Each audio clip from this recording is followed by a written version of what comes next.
Hey everyone, we're in full swing now in our party, so this is video number 4. This is our interactive book video, and you'll see that these books are a lot of fun for kids who maybe are lazy readers or reluctant readers or just have a hard time getting into books now.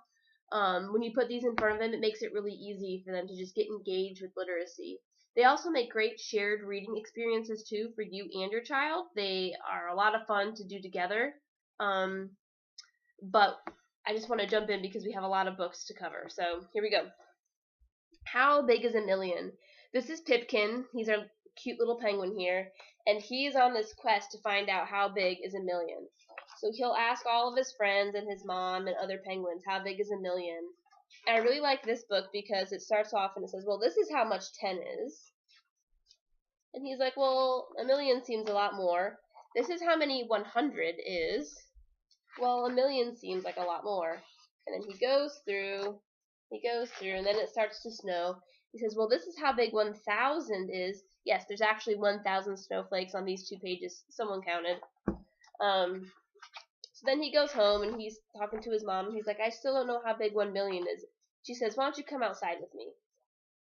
And then you lift up this flap here, and you pull out this huge poster. When I say huge, it really is huge. I'm probably not going to be able to show you the whole thing.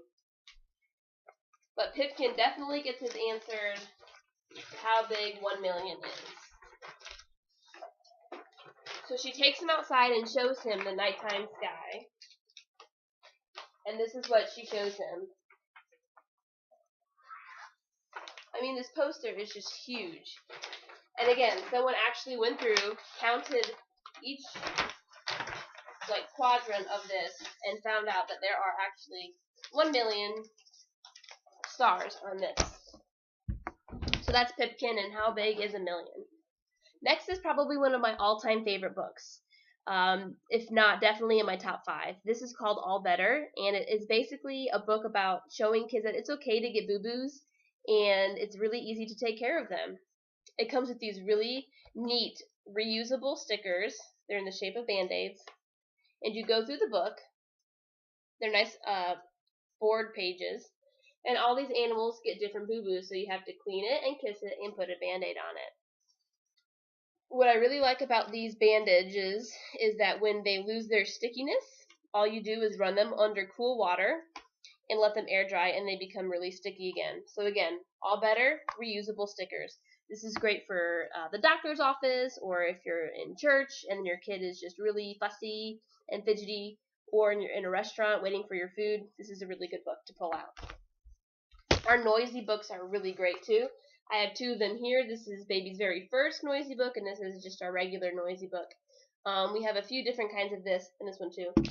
But as you can see, this one is really small. Hardly any words on there, but of course we always have some kind of writing on each page for that literacy component. This is our zoo. We have jungle and orchestra and diggers for the kids who love construction sites. Really great illustrations.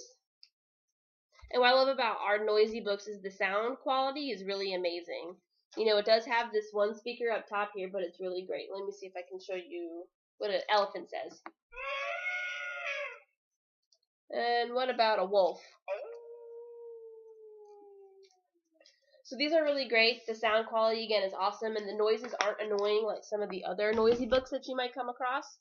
And again, great for all ages. The Things to Spot book.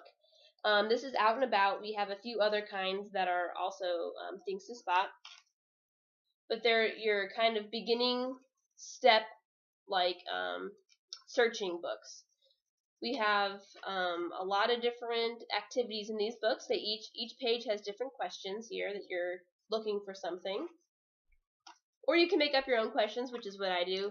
If you see that the questions are a little too difficult for your age group, all you got to do is just make up your own questions, like, oh, can you point out the gray bird? Oh, where's the crab? And they can find that too. A really cute book. Again, this is one of my all-time favorites as well. It's called Who's Ready to Play? And we have a new title also that is pretty similar to this called Who's Next? You can find that on the website as well. And this is about just looking at the different animals and answering the questions up here at the top. So all of the animals are in the same order on every page, so they kind of get used to seeing everything. And then this one says, who's ready for lunch? So they have to look through and see who's ready for lunch. Well, the panda's ready for lunch. Who else?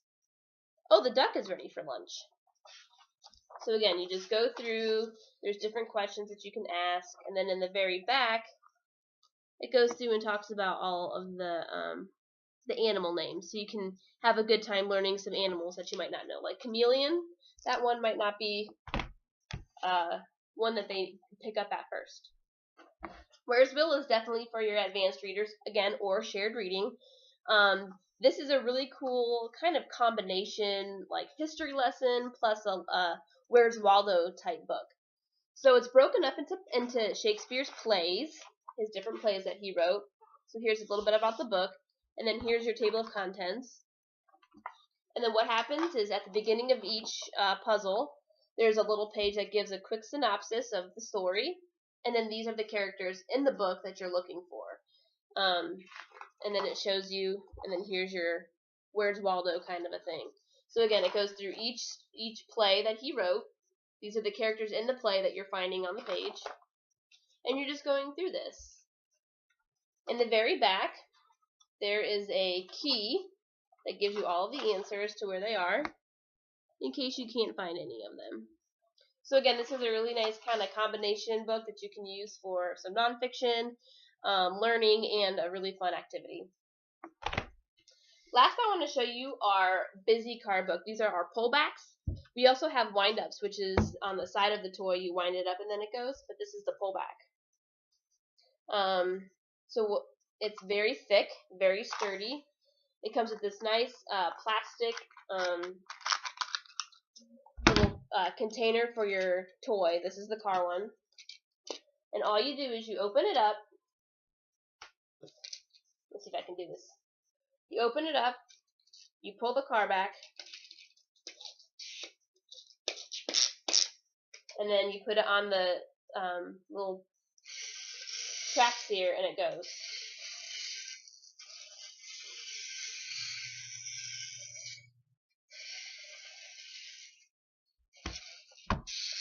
So again, there's words on each page, not a lot though, but enough to where you can actually get them to read it, or you can read it to them, and then just make a really fun shared reading experience out of it.